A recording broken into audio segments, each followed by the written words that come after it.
You're listening to the Gettin' Salty Experience podcast. Yes, you are listening to the Gettin' Salty Experience podcast. Welcome back, Leatherhead Nation, to the Gettin' Salty Experience podcast. It's the only one that brings you roofie in a life-saving vest. It brings just in the case, firehouse, just in case you're great floundering. flood comes. It brings the Firehouse kitchen table to you. We got a great guest on tonight. Part 2 of this gentleman. Come on. He's a well sought after. Dude, he had to fit us in. He had to squeeze us in. Obviously, he's got a lot of. Seems to be a lot of kitchen tables out there. I don't know. There's a lot of kitchen tables out there. His face is popping up all over other podcasts. I don't know. You flip. You never know. You swing a dead cat. You hit a podcast with Frank Leeb on it. Bam! Oh, there's Chief Leeb. He's got another podcast. Oh, wait a minute. There's another one over there. Oh shit. I didn't think we were going to get him back on. I don't know. He was like, yeah, you got anything open in September? I'm like, all right, guy, come on. What have we got going on here? Hey, when you're a busy guy and you're working the circuit and you're in demand, take advantage of it, right? Listen, you got to run with it, right? Yeah. Got to do what you got to do, man. Whether it's going on podcasts, Thank God he likes us, though, thank God. Oh, maybe you're into buying vast quantities of land out somewhere in the middle of nowhere. I don't know. Maybe that's your thing. Maybe that's what you like to do in the dirt. Yeah, maybe you like to play around the dirt. You bought some toys today, didn't you? I bought did. Yourself a nice quad. A lot of money going out. A lot of money. He has all that money, bro, but he can't turn on the goddamn heat in his house. Tank, this stuff. Tank. I'm swaying. You're me. No, I'm swaying, baby. I'm swaying. You cannot have that much. That's got to be one hell of a win if that thing is swaying right there, bro. You sure that's not one of those? Come on, there, bro. Hey, it might be. It might be. Yeah, nice. No doubt. All right, we can't waste no time fiddle farting around here, bro. We ain't gonna fit it in. We gotta get him. We gotta get him in. We don't have like another Mike Barone. We were not even out of 1977. It's the third time he's on already. I love it. Can't come out of the 70s. All right, Frank, do you think? All right, fam. You know what it is. If you're listening to us live and you're in the chat, first of all, welcome. We're glad to have you here. We're thankful for you. While you're here, if you got a question you got to ask the chief, or you just want to be nice to us, hit us up in a super chat. You know what it is. It's a direct link right into us, a way to support the show. Also, if you're here, like, subscribe, share, and comment the show. That's that for now. And now, a word from one of our most favorite sponsors, New Jersey Fire. Established in 1930 and under the current ownership since 1987, the New Jersey Fire Equipment Company handles a complete line of fire department equipment and supplies. Headquartered in Greenbrook, the company operates full 3M Scott service facilities in Ridgefield Park and Toms River, staffed by 10 fully authorized Scott certified technicians with a fleet of 6 fully equipped service vans. All New Jersey Fire technicians and sales representatives are active or retired firefighters, officers or chief officers, career and volunteer. They understand the business and the importance of their work. New Jersey Fire has represented Scott since Earl Scott entered the SCBA business at the end of World War II. Among other leading manufacturers represented by New Jersey Fire are Globe and Firedex Turnout Gear, Mercedes Hose, Task Force Tips and Akron Brass, Hygenol, Firehooks, Arctic Compressors, MSA Carnes Helmets, ChemGuard Foam, Alkalite and Duo Safety Ladders, BA Face Shield Protectors, Truckman's Choice Saws, Grove's Gear Racks and Washer Dryers, Supervac Fans, RPI, Streamlight, and many others. A New Jersey incorporated and based company, sales and service are limited to the state of New Jersey. Find us now at www.njfe.com. That's www.njfe.com.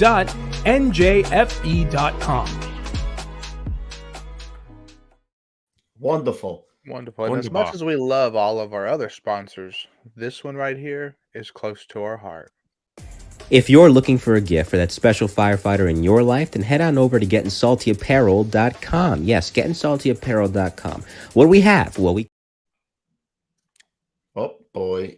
Don't know what happened, so we're going to start it again. Do it. Run it. If you're looking for a gift for that special firefighter in your life, then head on over to GettinSaltyApparel.com. Yes, GettinSaltyApparel.com. What do we have? Well, we carry hand-drawn original t-shirts, glassware such as mugs, shot glasses, pint glasses, engraved Arctic cooler cups, and much, much more. There's also a full line of firefighter tool bottle openers like Halligan's, nozzles, and wine bottle opener accesses too. And if you're a cigar smoker, congratulations! We have partner saw cigar cutters and humidors. Think we're done? Far from it. We got toiletry, gear bags, koozies, a full line of hats, decals, sweatshirts, and once again, so much more. We can also personalize most of these products, and if you want discounts, hey, you've come to the right place. We got discounts on large orders for promotion dinners, weddings, as well as installation dinners. Just head on over to GettinSaltyApparel.com. And All I gotta say is, thank God I'm not touching myself like when those things are playing. You know what I mean? You could be like that guy who got caught, right? That news guy on the Zoom on call. CNN. Yeah, he was on the Zoom. He thought everything was blacked out. Next thing you know, he had his junk in his hand, and he was just like, "Oh, my." Allegedly, you don't know. Allegedly, could have happened. Hey, Tank, you got that picture of the new design going to print? Oh yes, sir, I do. All right, here's a little sneak peek for you, a little taste, a little touch. Look at that. Drive fast, take chances. The faster you go, the skinnier the rig gets, baby. Just sent to the printer. Is that 290 on that thing? Oh, I changed it to 290, bro. What's the matter with you? Yeah. All right, that's it. That's all you get. That's who's going to get the very first one? This guy that's coming on here. We love him. We love him. You might call him Francis. That's a Francis. Let's bring him in here. Let's bring in Chief Leeb. There he is. Bring him in. What's up, guys? There he is. Welcome, up, baby. To the show. Part 2, Chief. So listen, first off, I always have time for you guys. September, my butt. You tell me, my hometown guys, right? I always have time for you guys. Don't ever forget that. I know you guys a long time, and you guys. I've been active lately, but you guys. Now you're gonna make us feel bad for the word of the day. Right. Now he's gonna make us feel for the word of the day. All right, show him the word of the day. Today's word of the day. Sloppy seconds. Whatever. Come on, don't worry about it. It's like a six kitchen table this week. I don't know what's going on. Everybody's got a kitchen table down. Hey, I'm on the pin the cues. Kitchen table. Oh, I'm over on the fire. It's all good stuff. I want to know what's going on. Like we were saying in the pre-show, it looks like they stuck you in like a rubber room or something. There's nothing on the wall. I don't see anything going on in the back. His wife put him in timeout. Because I have buff stuff all over my house, but I don't have a good area that I got to set one up, right? We'll come over. We'll help you. I'm not that good, you know. Chief, why you didn't explain it to him? You already took the day. Don't explain. It should have said, you know what? Because he's getting sloppy seconds. You know. Oh! Good for you. Good for you. Don't take no shit off nobody, Chief. All right, let's get patriotic really quick, Tank, because this is a patriotic show. We got this right here. I pledge allegiance to the flag of the United States of America and to the republic for which it stands, one nation, under God, indivisible, with liberty and justice for all.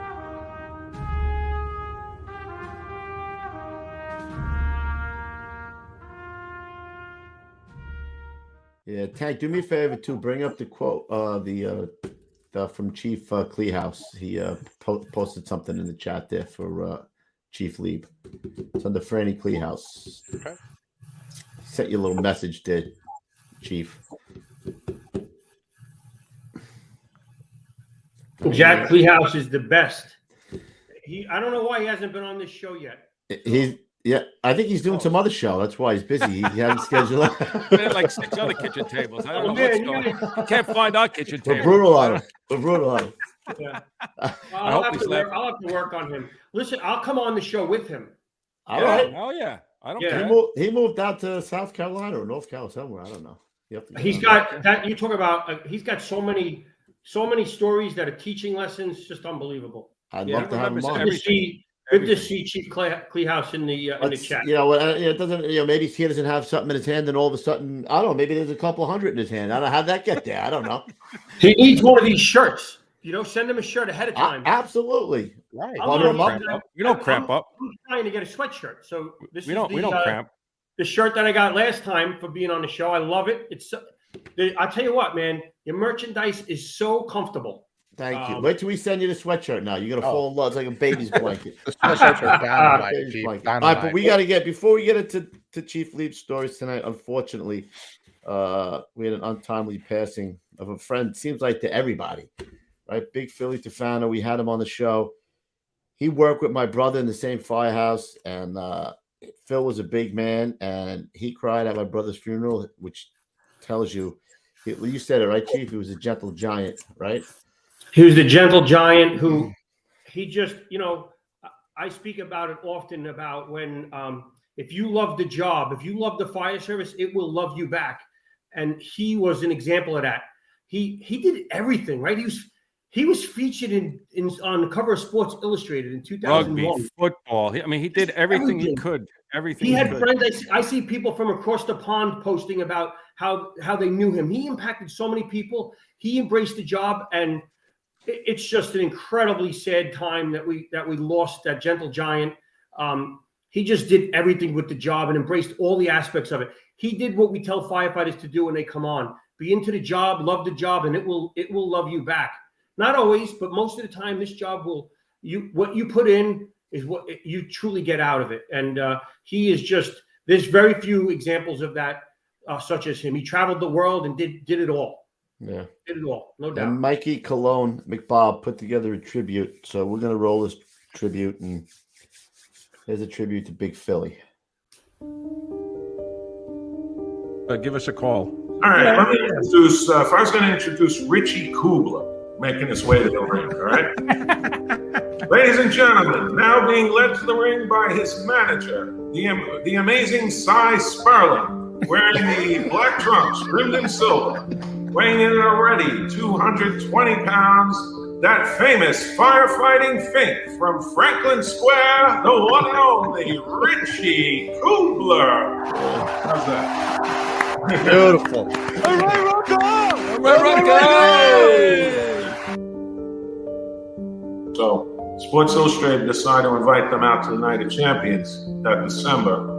But I was assigned to Ground Zero, and I could have gotten out of it for the weekend, but I didn't want to. I felt I should be down there doing what I had to do. So they were out there, I was here. And they get down there, they must have got the idea that they wanted to do a cover with FDNY guys who were on job white teams. So they called me and said, hey, this is after work one night, I get a call, I think it was Neil Walsh, called me like, you got to get down to ladder 3, they're going to put you on the cover of Sports Illustrated. I'm thinking, bull crap. They're out in California trying to, have a little fun and break my chops. Bamboozle you. Back. She says, it's them again. I'm like, tell them to F off, and whatever. And she goes, no, they want to talk to you. So I said, all right, look, I'll go down there. But if this is a trick, I'm going to be at the airport with a bazooka and kill all of you. I don't really want to go down there, but it turned out to be true. So, but, I'm just on there as a representative for guys who were athletes on the job and like competitive spirit and all. And believe me, I was far from the best guy on the team because I was barely hanging on at that point. I was old and I didn't have it. I had another year in me and that was it. But right place at the right time. Old school tip of the day, I have 2, and they're both, one's geared for young engine men and ladder company firefighters, and one's geared for officers. First tip of the day for ladder company new firefighters. Every day you come in, before the tour starts, open every single compartment on that ring and look at what's in it and say it out loud. Every single compartment, including the crew cab, every piece of equipment that's in each thing. If you do that every single day, you're going to know where everything is. It's just a natural consequence of being diligent. So open up every single compartment every day, including the crew cab, particularly when you have a spare rig, because that's when everything's up for grabs, you know where anything is. So make sure you check the rig thoroughly. If you're an engine firefighter and you know, Oh wait, I'm still at the truck. This is the other old school tip. Rusty and dirty tools indicate a rusty company. Make sure your tools are clean whenever you're out in public. It sends a good message to the other companies you roll in with and to the public that you guys are prepared and you're on your game. For the engine, you guys in the engine, make sure the hose bed is well packed. You ever notice the difference between a well-packed hose bed and a crappy one? Makes a good impression if you have a really nicely packed hose bed according to the hose bulletin and whatever specifications your company uses that differ from that. Finally, if you're an engine captain, always make sure you're working on hose test day. Don't trust anybody to do the hose test except yourself. Make sure you keep an accurate hose record. That's very important. Anytime that you have expired lengths on the rig, you potentially put someone's life in danger. And that is my tips of the day.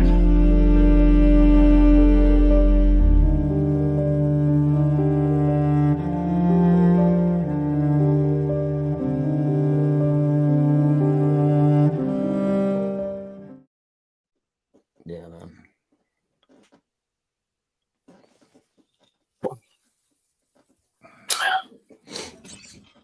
Rest in peace, Philly.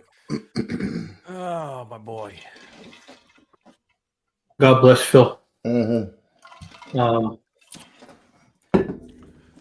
Let's do a good show, Chief, and dedicate it to him. What a powerful tribute to him. In 2017, I went to the Thriller and Camilla that they did the boxing event in the Rockaways. It was like a crazy hot June. 76 engine had people boxing there, and I knew Phil was going to be there doing the MC. I took my son with me and introduced him to him, and I showed him a picture of him yesterday.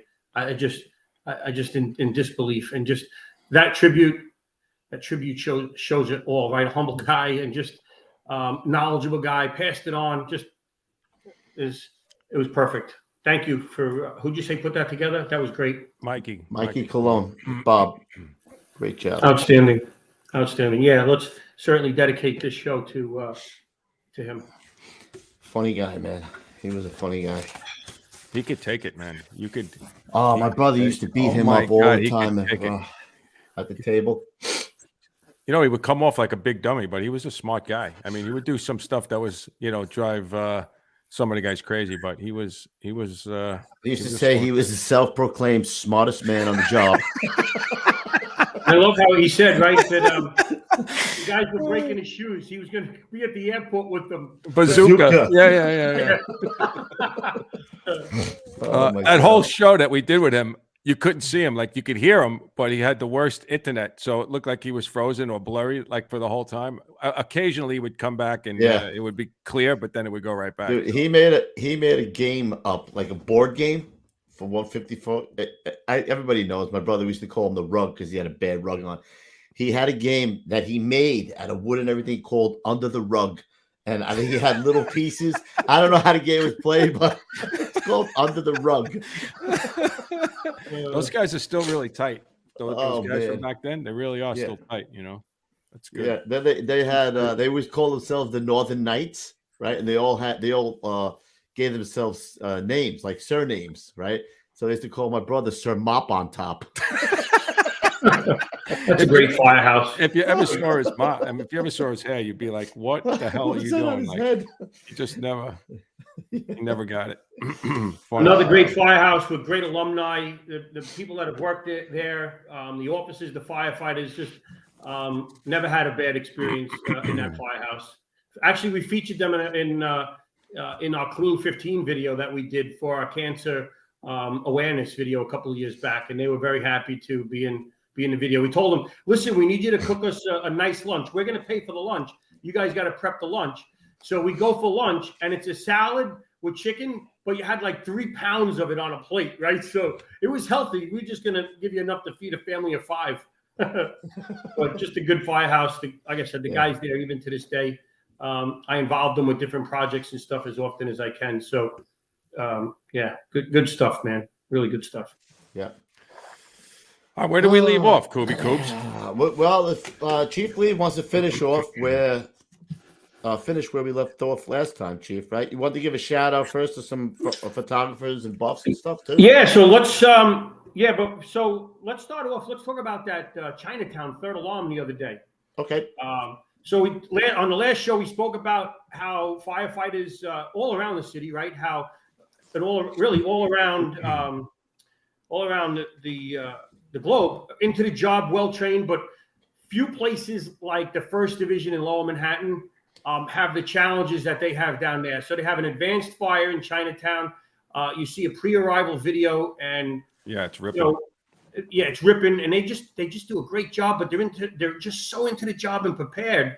I posted it on social media, a video of it, and I was in the 1st Division as a deputy chief, and just was always impressed at the dedication and how much they were into being prepared for when the bell goes off, man. Because I say it often, when the bell goes off, the time to prepare is over, and they are so well prepared. And they don't go to a fire every day, but the fires they go to, they test. Yeah, you don't want to be test you, and they certainly got a passing grade the other day. That's for sure. Who is that 6 truck? Who's pulling up there with the tiller? Yeah, 6 truck. Yep, 6 truck was pulling up. Yeah, their first due there, and 9 engine. They're in there, and I would visit them frequently for drill. Another place, always had a great tour when I'd go there to visit. Even as a staff chief, I've been there a couple of times. I've had dinner there. Some of the officers like to invite me there, and I always like to show up, get a nice firehouse meal. Can't beat that. Nope. So yeah, they did a nice job there. Those so streets were pretty narrow there too. And then, so one of the other things I talked about was in the volunteer fire department, how they like to have the chief, right? So once you're not a chief anymore, they put you out to pasture, and they'll put you 75 miles down the block directing traffic. But former chiefs don't know how to direct traffic, so they shouldn't be directing traffic. Where they should be is at the command post. So I think for real? That's for real? Yeah. So they should be at the command post assisting the current chief. Why would you take the experienced guy and stick him on traffic patrol? Yeah, but I don't know, but that seems to happen. So I think we have a couple of pictures of that of the command post. So there's our most recent chief, Dwayne Welliver, at the command post. And then you see probably the biggest buff in the department. I don't know why he's at the command post, but Matt Esposito's right behind him. There, you see him actually right in front of him. And then the current chief. So they have a nice command structure going there. So that is really, really an important aspect. And they sent me the picture. I think we have another one of the command post as well. Another good picture. So that's a picture of the command post. But also the importance of that is in the background, the guy with the chief's helmet is Jack Welliver. He's the previous chief's brother. And then right to the left of him is my daughter, Jessica, who's there as the fire marshal. She's a career fire marshal. And she's in that picture as well. So I got to make sure I get some shout outs in. And so these pictures were taken by none other than Paul Mazza, who I didn't mention last time. But there's so many photographers: Lloyd Mitchell, Brian Grogan, Skyler, the Magistrium, Mr. Ramos. These guys are awesome. They send me pictures and videos constantly. And I don't mean to slight any one of you. You are all worth your weight in gold when it comes to the fire service and what you do. And I hope that your videos and pictures earn you enough money to keep doing it, because we need to watch these videos. We need to learn from these videos. And the fact that these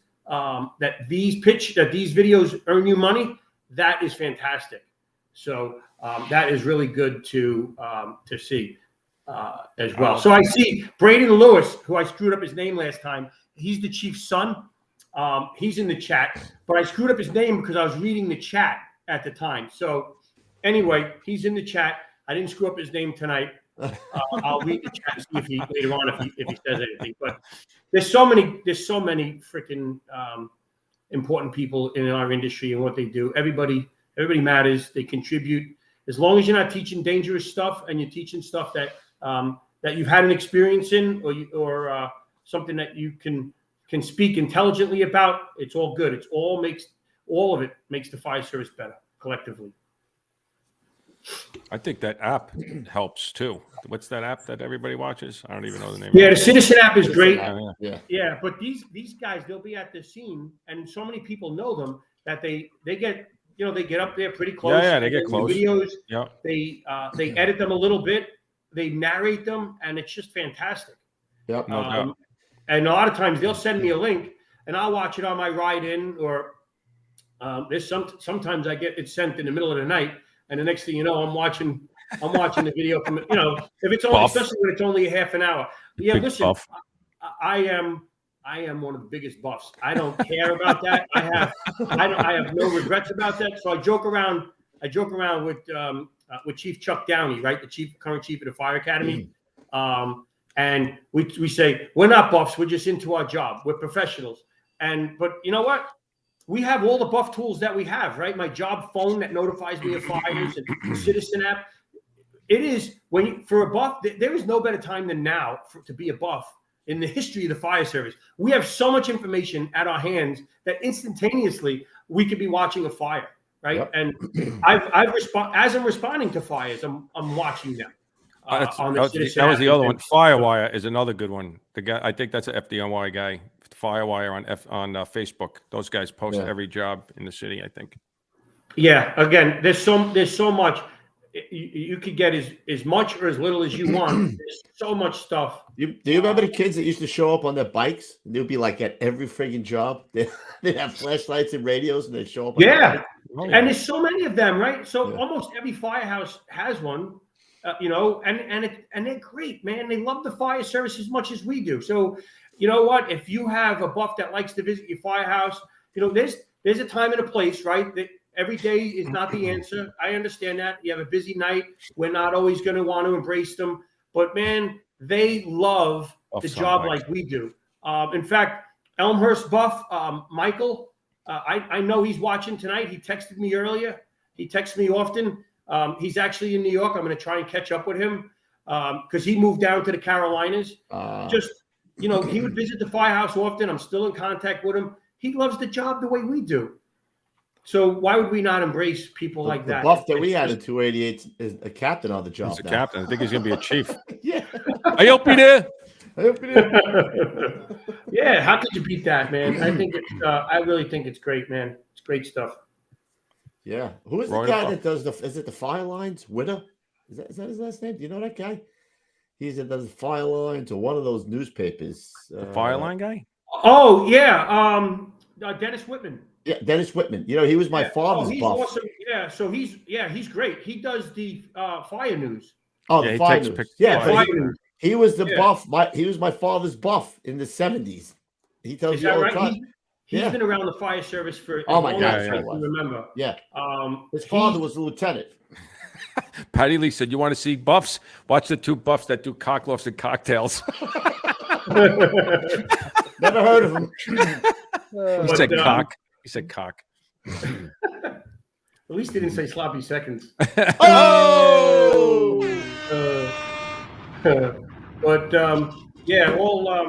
Listen, it's all good. It's all good stuff. Embrace your inner buff. It's all good, right? Because the best dispatches are buffs, right? The best photography are buffs. They know the job. You hear, so you listen to their videos, right? Their narrations, and they're telling you what we're doing. They know they have a handy talkie with them. Oh yeah, and they got it. And here's the key, right? So they care about us. They care about us deeply. When Ramos captured the smoke explosion in Sunnyside, Queens, right?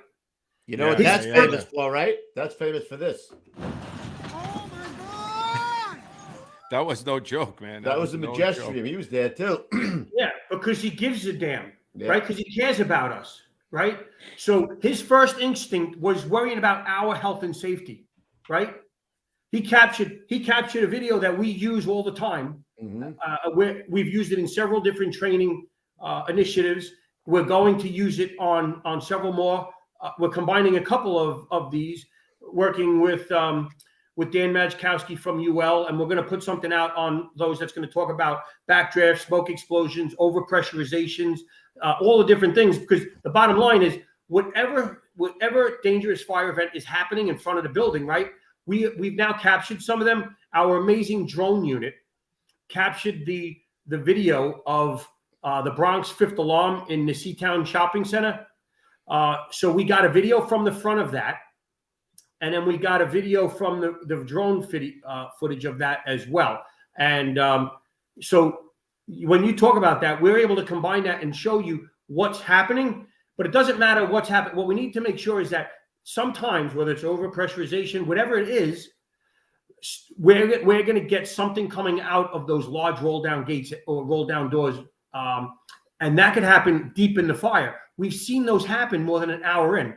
So we got to be flowing water in these areas, but we should also either not have people on those lines or attack it from a flanking position, right? Not standing right in front. So if that vents out, that we're not in the way, regardless of what it is, because I don't care what you call it, it's going to hurt you the same, right? Whether it's the incident in Buffalo, which might have been precipitated by a collapse, right? That killed a brother firefighter not too long ago, or the bowling alley in upstate New York, the Seatown, or this other one that was in Sunnyside, Queens. And the scary thing about it is 10 seconds before these events happen, I couldn't even predict that was going to happen, right? So as an incident commander, that's unsettling that, okay, what happened? How can I prevent it, right? So we're doing a ton of research into looking into that. But if nothing else, the takeaway here is we should not be just arbitrarily standing in front of a garage door that's open, giving the fire lots of oxygen. And even if we're putting water on it, we should be on a flanking position. Just, again, make yourself difficult to injure and hard to kill. And part of that is flanking strategy. Think about it as if we were looking at this as a collapse zone. Exactly right, Lou. And if we do that, right, we're taking care of our health and safety. And if you look at any videos of any kind of commercial fire, there's a whole sidewalk full of guys standing right in front of that building every single time. Well, this is what we've always done. Maybe it's time, like that's what I'm saying. Maybe it's time that we look at that differently. If you see a constant scenario where these types of things are happening, not always, but if they can happen, collapses don't happen all the time. But like the chief was saying, we don't stand right in front of the thing if we have a feeling it's going to collapse. So, yeah, possible. Yeah, and it's just knowing, right? It's just everything's not predictable on the fire ground, right? There's a lot of things that aren't predictable, but we just got to make sure that we're doing all we can to be aggressive and to be safe. That's the bottom line. And if we do, that's good, right? We increase our chances of going home in one piece at the end of our tour, which is all of our goals, right? It should be all of our goals. No one comes, I said this last time, right? No one's going to work saying, tonight's a good night to get injured. Yeah. Right. Or worse. Well, right? I think getting back to what you were saying was now the fact that you have these guys taking videos, right? You have the drones, you have citizens apps. You could kind of piece together some things that maybe we never had the opportunity to see all the time, and maybe change the way we do stuff because things are happening. We could see more scientific, maybe. I don't know what the term would be, but maybe we're seeing things happening more because we're videoing it. Well, so that's a great point. We're definitely seeing more because everybody's videoing, right? So we go to a fire in New York City. I was showing somebody a couple of weeks ago, and I brought up a fire that we had, and there were like 40 different views of the fire. One was from the train, one was from somebody 5 miles away, one was from the roof next door. Like there were videos from everywhere. So the learning opportunities are limitless on what we could do with those. I remember I had a fire on Easter Sunday as a battalion chief, and we pull up. It's an auto repair garage. It's loaded. It's got cars inside. It has cars on the lifts. The lifts are up and cars are underneath it. But this fire was in a ventilation limited state. The lady who called next door worked at a car wash. She videoed the fire when it had smoke and continued the video the entire time we were there. So I asked her for her video. She didn't trust me, but she let me I recorded the video, and then there were other pictures that I got and videos from other places. I put them all together and put it up on YouTube to show that, hey, if we arrive and we have a ventilation limited fire, we want to keep it in a ventilation limited fire if we're able to. So if we have a structure that doesn't have a lot of windows or it doesn't have skylights, we're controlling the amount of air that gets. Therefore, we control how big we allow that fire to get, right? If we give it as much oxygen as it wants, well, predictable is preventable. If we give it air, I can tell you it's going to get bigger unless we're applying water within a reasonable amount of time. So that's why it's important, right? We send firefighters to the roof and we're going to start cutting. If we're not putting water on a fire, we probably need to slow down. We need to slow down our cutting and not let suppression, not let ventilation get ahead of suppression, right? They got to be somewhat coordinated in a timely manner. And that's an important consideration when we're talking about fires in these type of dwellings. But it was a lot of work to produce that video where now you could go on YouTube or you could go on Citizen app and have it right at your hands. And I did that for a couple of different fires. I did one for a fire in a high-rise multiple dwelling where there was a great video. Somebody had posted a video of after we pop the door, you see all the smoke rush out of the door, and it goes to lights out condition in like no time. But that's the fire. Fire creates pressure, and inside that apartment was pressurized. So once the truck opens that door, what's going to happen?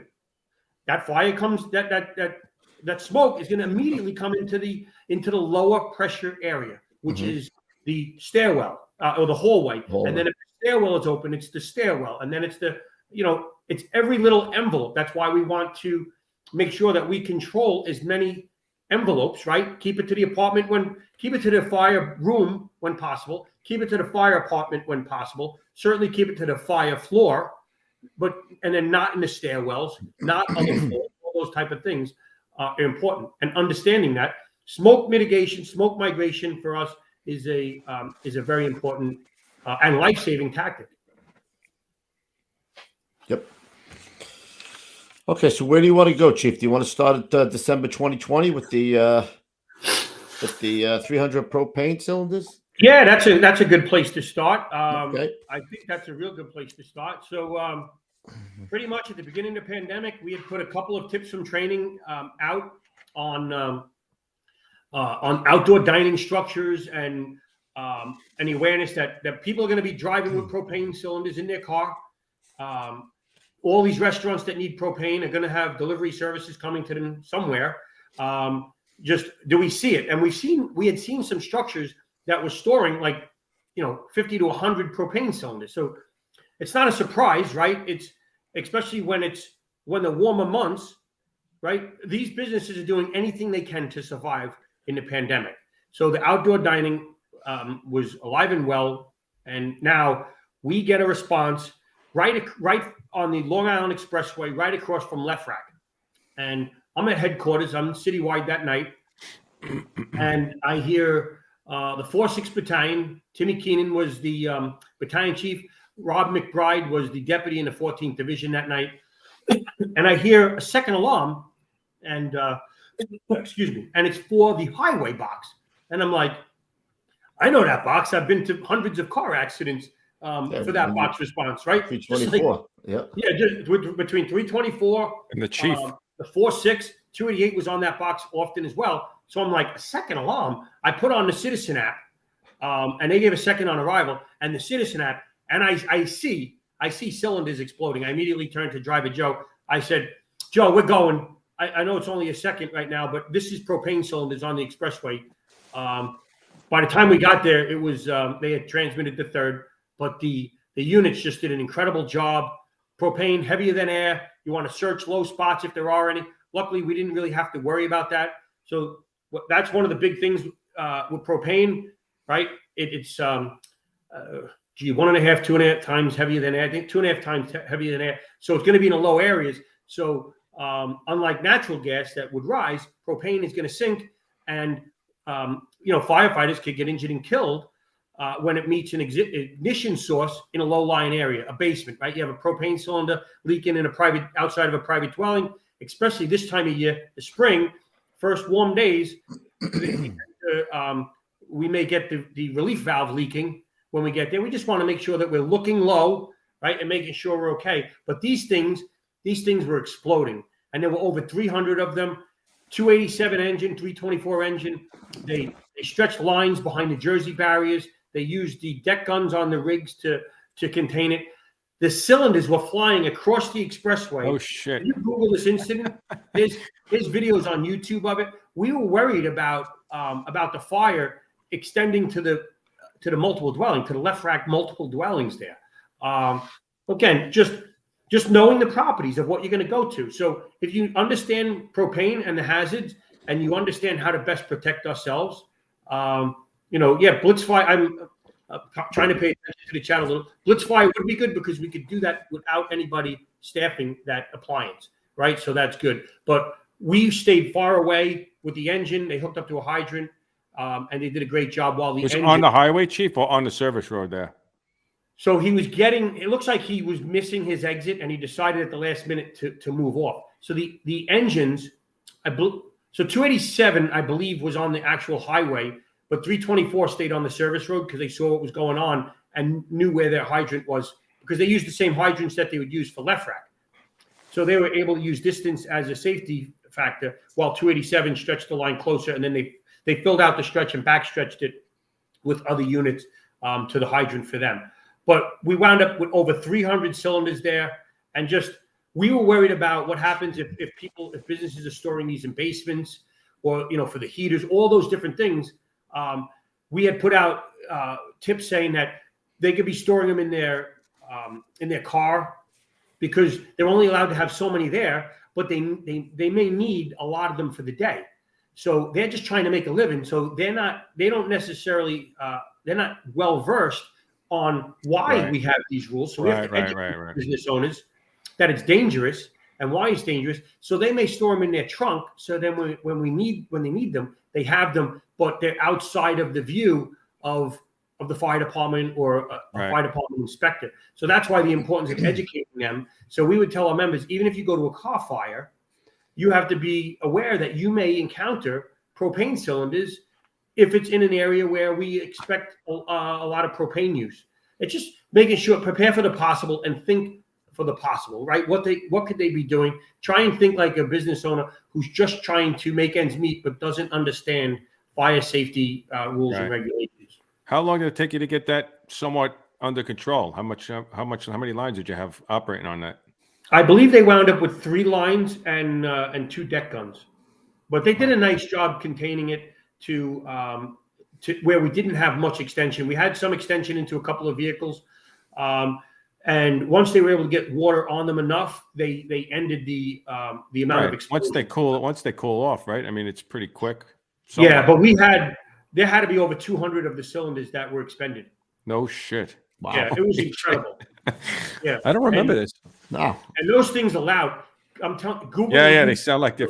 It's incredible. Plane taking off, right? And they were just flying around. Yeah, it was surreal. And I'm like, here's another experience I never had.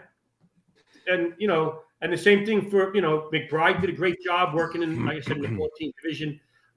Timmy Keenan, who's now a deputy chief, bouncing around the city. They just did a tremendous job there. As did Hazmat. Hazmat came in and they did the flaring operation along with, I believe, 274 engine, and some of the ones that were compromised. They sat there and we basically had a barbecue on the expressway, getting rid of. And burning them off. Yeah, just burn them off. And even them, they told me that they never had to flare off that many cylinders. I said, well, that's good. It's a new experience for all of us. Yeah. But my experience in knowing how good our hazmat unit is, right? You guys know that. You worked with them. They are so well trained that hey, what are we going to do? So I have some training. So I have an idea of what they're going to do. But they always made sure they would let me know, hey, Chief, this is what we're going to do. And I'm like, that's great, man. I trust you guys. Plus, I have some training. But that's the importance of making sure that you let the chiefs know what your capabilities are, so that when you go to an incident, they're very confident in using you. And we did some remote tactical training videos with them, with some of the members of Hazmat. We actually did a video where we did a flare off with Hazmat. And we have that as one of our remote tactical units. And we had some of their subject matter expertise, their members, narrate the video for us. So good stuff, because, listen, we could have that again. People are still using propane. and hopefully they're not storing it in great quantities, and that we've done a better job of educating people on this. But because that's the importance, fire safety education and our building inspection. You know what that is, Lou, right? I know. I write it down. Sorry, I had to go there. Making sure that we're educating the consumer, right? That educating that so our external customer is the business owner, and making sure he knows, because that best protects our internal customer, our firefighters, that we're not walking into a ticking time bomb in the basement, and the basement explodes when we're making entry. Was there anything that you took away from that operation that you didn't know? Anything that you learned from that, or that you took away? No, just seeing the courage of our members, right? They went into a truly hostile environment. So for that, I really feel like I was well prepared for a propane incident. Never thought I'd go to one that had that many, right? But my experience in working in SOC and my close relationship with many members of Hazmat, and they invite me to training and to drills often, right? So Hazmat's at the Fire Academy. So they're always, when I was at the Fire Academy or when I was in training, they would always invite me to different drills. They still do, right? They just invited me to a drill in a couple of weeks. They're always trying to make sure that everybody understands and is on the same page, right? One team, one mission. The better off the leaders understand what you can do, the better off they can help you fulfill your mission and mitigate the emergency. And they do a great job of that. As does the rescues and squads, right? So I remember I'm a deputy chief in the 3rd Division, and we have a scaffolding incident. And Rex Morris was working in Rescue 1 on this one incident, and he comes up to me. He's like, "Chief, this is what we can do. This is what we can do. This is what we recommend." And what he was recommended is what I wanted to do, because I know if you tell them, they will shore up the whole building, right? Even if it's 100 stories. But because they aim to please and at any cost. But he gave me, this is what we should be doing here. And I said, I totally agree with you. Go ahead, do it. What do you need from me? What resources? But having some training in that and some knowledge. It's easier to trust. It's much easier, and knowing the players, because even those guys, they invite me, several times. Tony Tarabucchia, when he was working, I remember he would always tell me different things that he's going to do. Jimmy Kiesling, I'm just thinking of the guys that John Cirillo, guys that would, before they would do something, they made sure they gave you that just-in-time training of, hey, Chief, this is what we're going to do. And that's always appreciative. Again, I have some background knowledge in it, but there's always chiefs that may not know as much. And the better you educate them, the more comfortable they're going to be with putting you to work in a dangerous environment. I see John Norman's in the chat. He could talk about that better than anybody, right? Never heard of him. Yeah. Norman. Nope. All right. So you want to go to the compactor fire in November 5th to 21? Yeah. So I'm citywide again. I'm at the Fire Academy when we get this run, and the cadence of the fire is not right. Something's not right. I don't know what it is. I'm listening to it. They transmit a second alarm, and they're producing a lot of victims. And I'm like, something ain't right. So we're going to head out. It's a really quick ride. It turns out that on two of the floors, on one of the floors, the compactor door was missing, and another floor, it was propped open somehow. And it was directly in the hallway. So that's why we were producing a lot of victims. And we did a great job sectoring the incident off. Unfortunately, a young child died, and his parent was seriously injured in that. But we had like 30 victims. And that was the first time at an incident. And here was my big takeaway from that is we stopped counting the victims inside the building because we were losing count. We were counting them twice. So we put a chief to track the victims when they came out. We did not have a victim tracking chief like we did at the Twin Parks fire. And we'll talk about that. That was Jeff Bassinelli, who ordered the victim tracking chief at the Twin Parks fire, which was a great move because he saw how many victims we were producing there. But at this fire, our ability to not necessarily operate, not necessarily, operate that way. We switched and we're able to get a better count and understand where we were bringing the victims quicker. We also understood the resources that we needed in real time. So when you produce victims, I don't care what size department you're in, when you start producing victims, you need more resources. And I don't remember if we talked about that, right? Our time to task, how many people it takes to bring people out of a structure, how many people it takes to stretch a line, right? It takes longer than you think. Even if you just stretch a line, take a line, stretch it 150 feet, charge it, tell me how long it takes. Now put a second, third person on the line. How many people does it take to do that? What's your time to task completion? Now put a mannequin 150 feet in a building and just don't even go on air. Or if you want to go on air, do that, but no obstacles with video, with a full view, right? How long does it take you to mask up, go in, get that mannequin, and bring them to the exit, right? It takes time, it takes resources. So it almost always is going to require an additional alarm, but it without a doubt is going to require more people, because our procedures, while they account for that when we're searching, they don't account for the time to task and for the people, the resources that we're going to need to remove them, because someone's not doing something at that point, right? So we want to make sure that we're covering all of those positions. We don't want blown assignments on the fire ground. Blown assignments in football lead to touchdowns. Blown assignments in firefighting leads to victims missed, lives potentially lost, right? Not searching the searchable space that we can in a timely manner. So we want to make sure that we're covering all of that. And the way to do that is make sure we have enough assignments, we have enough resources assigned, and coming early on, be proactive. I got a 1045, I got 2 victims, just give me a second alarm. If I don't need them, I can return them. If it's warm out, especially now, it's starting to get a little warmer, temperature acclimation, takes 2 weeks to be acclimated to the warmer temperature. We need more people. Send them, have them come early. We'll use them.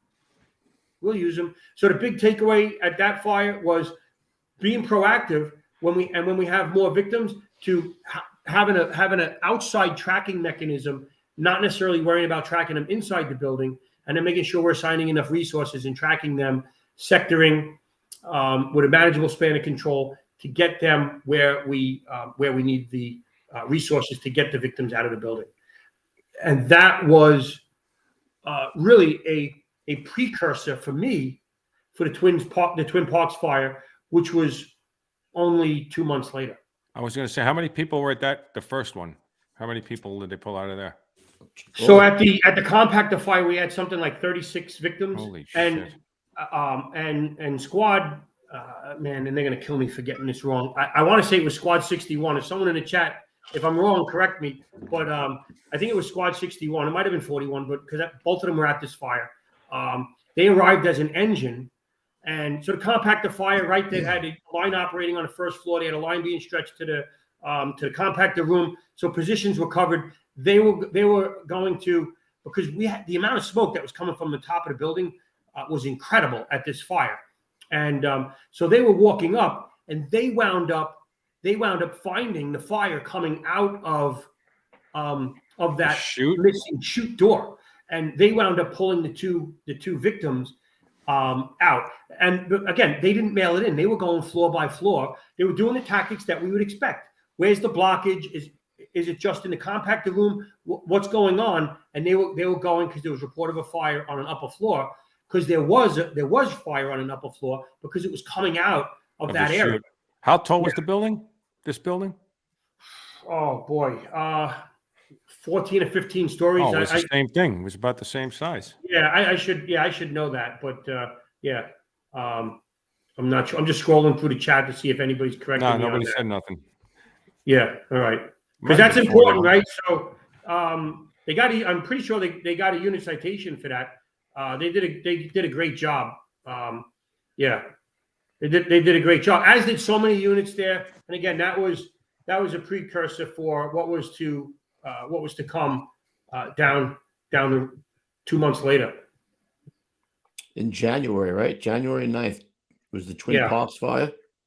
Yeah, the Twin Parks fire, January 9th, a Sunday morning, right? I say Yeah, Sundays are routine in the firehouse. No, they're not. We Yeah. say they're going to be routine in the firehouse, but they're not routine in the firehouse often. And this was sometime around 11 a.m. Again, saw the video of it pretty quick and realized, oh boy, this is not routine. We started heading out as the second alarm was transmitted. We were there pretty quick. Again, another Bronx fire. Sectoring was key. So at that fire, the FDNY helped remove well over 100 people from the building. We transported more than 60 people. More than 30 of them were in cardiac arrest. So Wow. Think about that for a second. More than 30 people in cardiac arrest. Do your time to task there. Yeah. So time to task there. So one of the big things for the time to task for that is the first due truck, 56 truck. And their captain, I called him a lieutenant once before. Captain Hunt was a lieutenant in 154. So I remember him from there. And they had 5 victims. What's your time to task to remove 5 victims from the third floor? Depends if they weigh over 200 pounds. So you don't even have 5 people with you to remove 5 people, right? So, so we know from video footage that we had smoke all the way up to the 19th floor before we started firefighting activities in that building. The stage was set for a negative outcome. Sometimes the deck is stacked against us. We play the hand we're dealt to the best of our ability. And that's what we were doing. We played our hand to the absolute best of our ability. And our training, teamwork, dedication to the mission and to saving lives was evident in the lives that we saved in the Bronx on that day. Because when the bell went off that Sunday morning, the time to prepare for those firefighters that went there was over. And it was test time. And I'm telling you, the members that responded to that fire were up for the challenge. They were ready. Now, we lost an unimaginable 17 people. We're devastated when we lose 1. To sit there, they initially had the count wrong. The hospital double counted 2 people and it was 19. We felt not happy, but a sense of relief, like, oh wow, when it went from 19 to 17.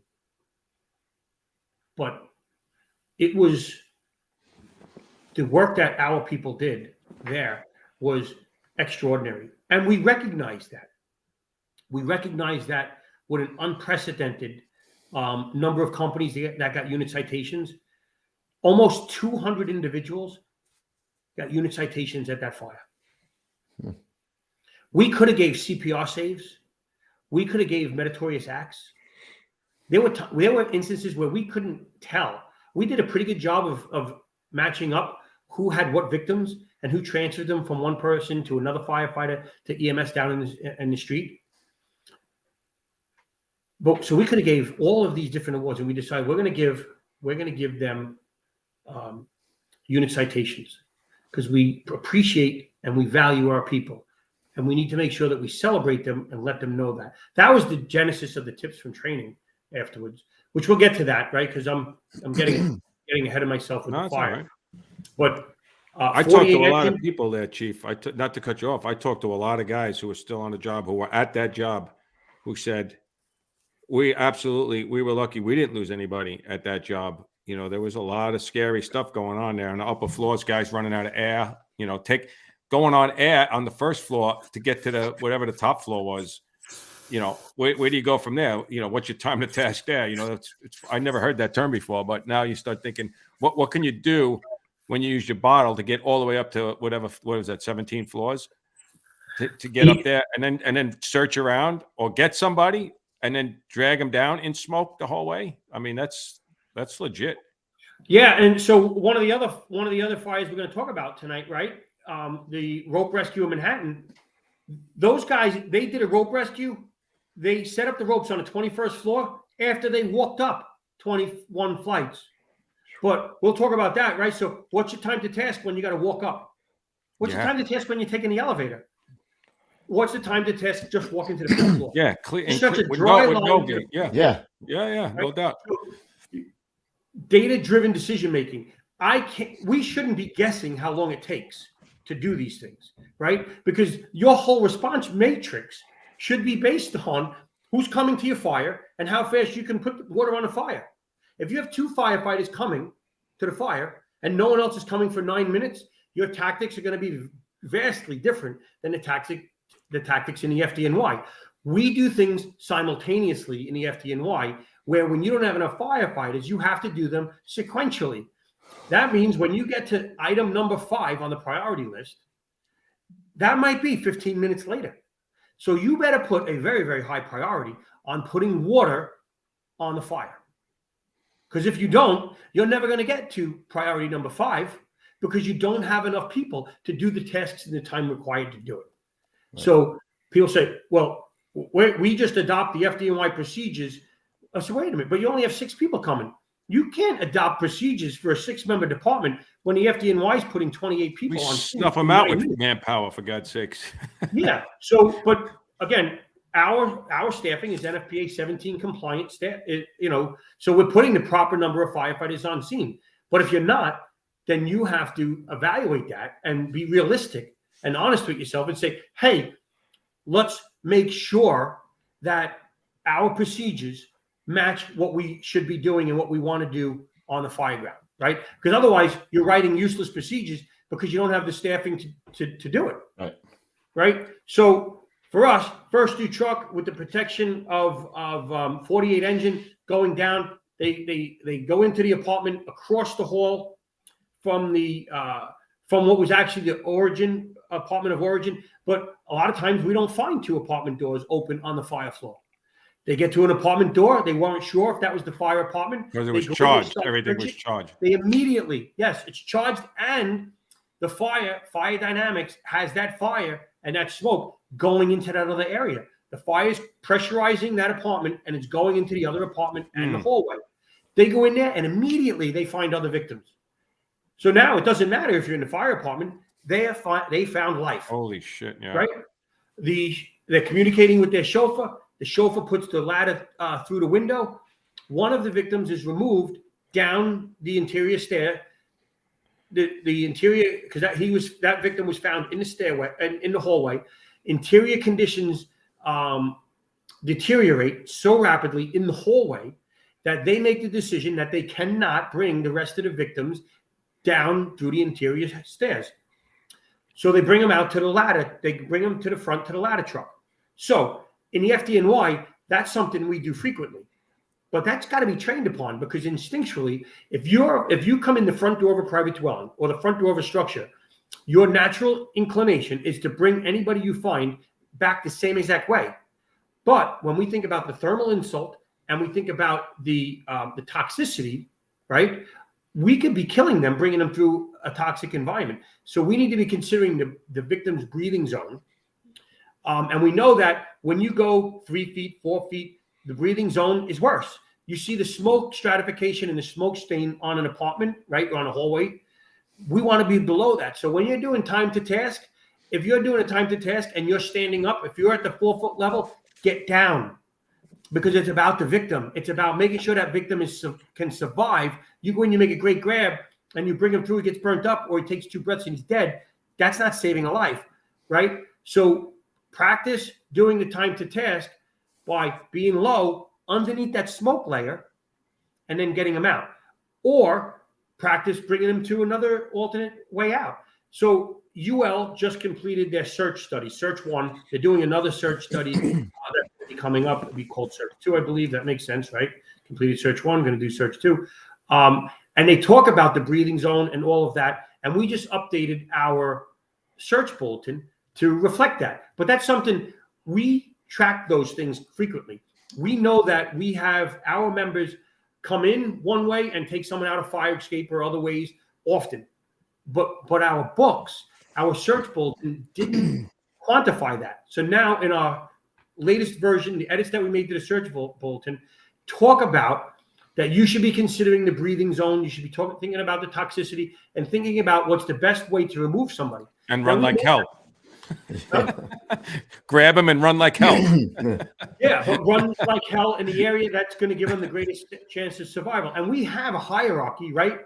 We talk about shell, interior stairs, horizontal exits. We have a hierarchy of how we want to remove our people, how we want to move victims.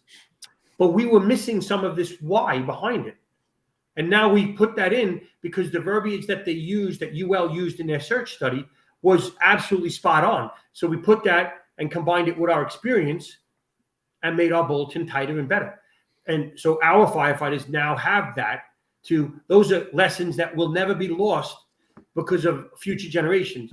We also had a FOAMI project, right? The partnership that we have with Columbia University and General Electric. One of the projects, I submitted a project. I wanted to know, right? So a report's required if you don't find a victim within 15 minutes of the receipt of the alarm. So as soon as the dispatcher says 911, what's your emergency? Or FDNY, what's your emergency? We have 15 minutes. Otherwise, it's a report. I got to know why there was a delay. So is that number still good in the modern fire dynamics? And the other thing I want to know, where are we finding victims? Because in the olden days, right, we would find victims, they'd be in the bathroom or the kitchen. They were trying to put the fire out, or they'd be in the path of an exit. Nowadays, our data demonstrates that in the past 5 to 10 years, less people are moving around anywhere. The smoke is so toxic. Hitting them so fast, and that's it. They don't have a chance. So if you're in bed, that's where we're finding you. So just that awareness that, so you jump in off of a window, you come in VEIS, right? That isolate is important. Words matter. That's why it's VEIS for us, not VES. So you dump in, you come in that portable ladder, you get in, close that bedroom door, do a quick search of that bedroom, because a targeted search of bedroom at 2 a.m. is a pretty good bet that someone's going to be there. So if you have limited resources, that's where, and we're going to be doing targeting, searching ahead of the hose line. Well, go to the bedrooms, go to the areas where we think we're going to find people.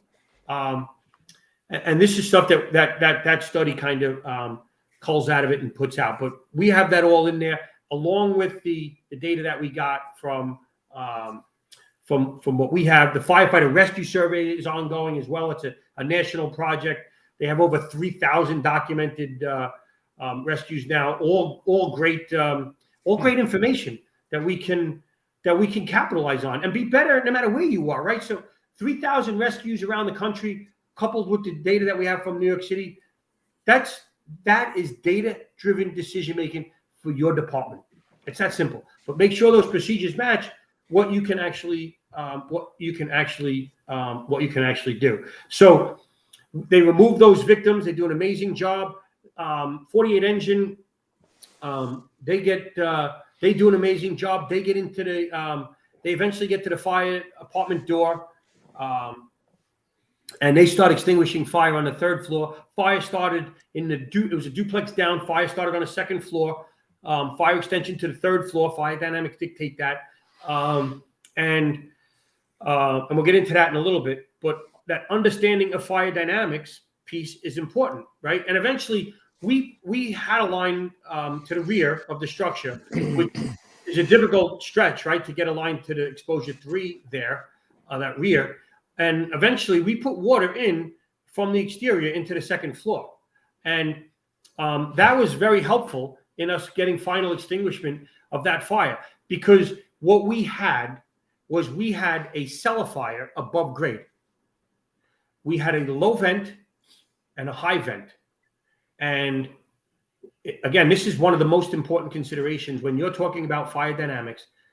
For a low vent, high vent basement cellar fire is one of the most dangerous fires that we will go to, because it is going to be a velocity-driven fire even when there's no wind. So think about that private dwelling with a walkout door, or in this case, a 2nd floor window vented, stairway up, and now that front door is open. The circuit is complete. That fire is going to go from hot's looking to go to cold, high pressure is looking to go to low pressure. and the velocity, the path of least resistance is that low opening will be an inlet, and that doorway will become an outlet. This is physics, my friends. This is not debatable. This is not open for discussion. This is something that you can demonstrate this. We demonstrated with small scale fire simulators. We demonstrated when you, there's a ton of videos that demonstrate it on YouTube. And if we don't control the inlet or the outlet, it is very difficult to get down those stairs. And sometimes it's impossible. Well, I was just going to say, how many times have you ever heard a duplex go well? A fire in a duplex. I mean, if ever time I've ever said, you know, a job went bad and somebody's like, well, what kind of building was it? What was it? Yeah, it was a duplex. It's almost always that case, right? For the reasons you just gave, probably, right? It just if it's got advanced fire, it's tough to get down there, no matter what. And if you don't get down there like right off the bat, then you could say sayonara, probably. Yeah, and so once another window, once another ventilation point. So if we control that, so if we have a cellar, if we have a true cellar, right, that doesn't have windows, doesn't have any ventilation point, that means, and we only have one entrance in. So let's say the interior stair is the only entrance, and there's no way to vent the cellar. Then we're going down the stairs, because then it's an inefficient or less efficient exchange of air, because that one stairwell is operating as an inlet and an outlet. So roughly 50% is going to be pulling air in, and 50% is going to be ventilating. When we have that freight train where it's going straight up the stair, right? When the OV opens up the back door or something, right? That's right. So, and when I was in the 4-9 battalion, we had a similar fire. I didn't have it. I came in the next day, and I went and spoke to a lot of people about that fire. And the OV went around the rear, and he opened the door, and then he heard a mayday. It was Captain Blocker from 307 who gave a mayday. Realizing he heard that, he closed the door because he heard a whistling of the air coming in that door. He closed that door. Blocker, who's an exceptionally experienced fire officer, he recognized that he was missing his nozzle firefighter. His nozzle firefighter was downstairs with the nozzle outside of the flow path, right? So that's going to take a very defined flow path going to the oxygen very quickly. Here's the bottom line. We know more about the modern fire contents today, right? The higher heat release rate, the faster time it goes to flashover. We understand the science of the modern fire environment today, where we're able to make our procedures better, where we could make it where we could survive some of these incredibly dangerous fire events that firefighters around the country and even in our job where we've gotten injured and killed, where we're making the procedures better because our firefighters will do anything we ask of them. It's a two-way street, though. We, as leaders, have to always make sure that we are providing them with the absolute best procedures for them to go home at the end of their tour. That is our job. It is our sworn responsibility as officers to do everything in your power that you can to do that. Earlier today, I was on a meeting that was supposed to be 45 minutes. We went 2 hours. Who was in that meeting? The chief of department, Hodgins, the chief of operations, Esposito, the chief of special operations, Malcolm Moore, the assistant chief of operations, Kevin Woods, and their assistants. And guess what? That was because we were discussing important fireground procedures that we're looking to implement, because we own the table and we make sure that everybody that needs to have a seat at that table has a say, because it's their job. So I produced a procedure that we were evaluating today, but it's their job to make sure that we have no blind spots. And they pointed out several of those blind spots.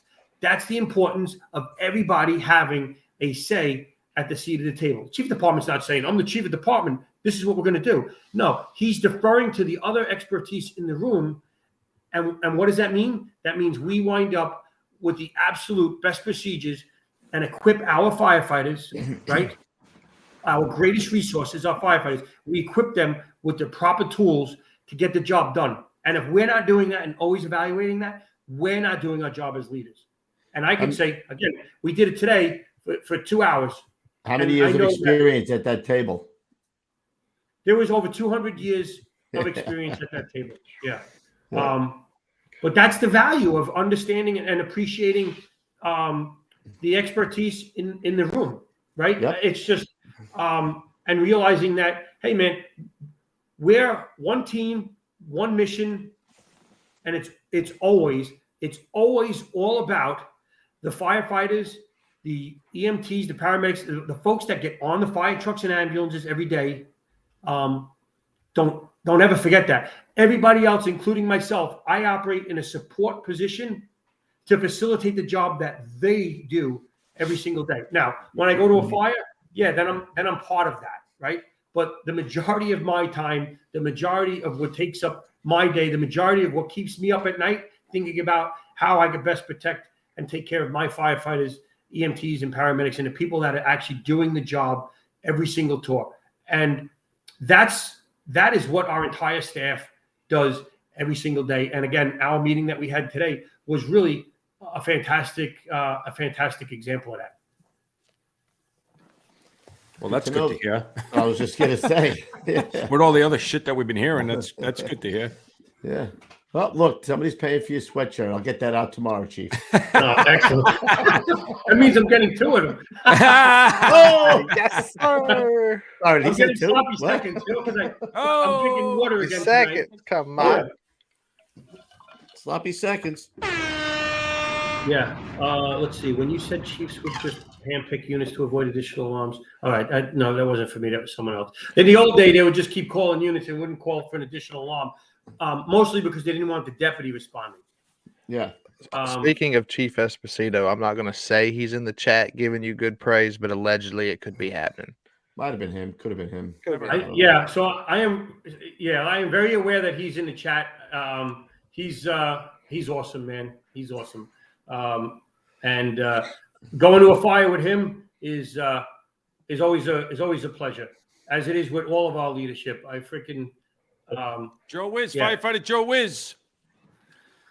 So Joe Wiz, he's probably in the chat. So he is. He says he gets the other hoodie.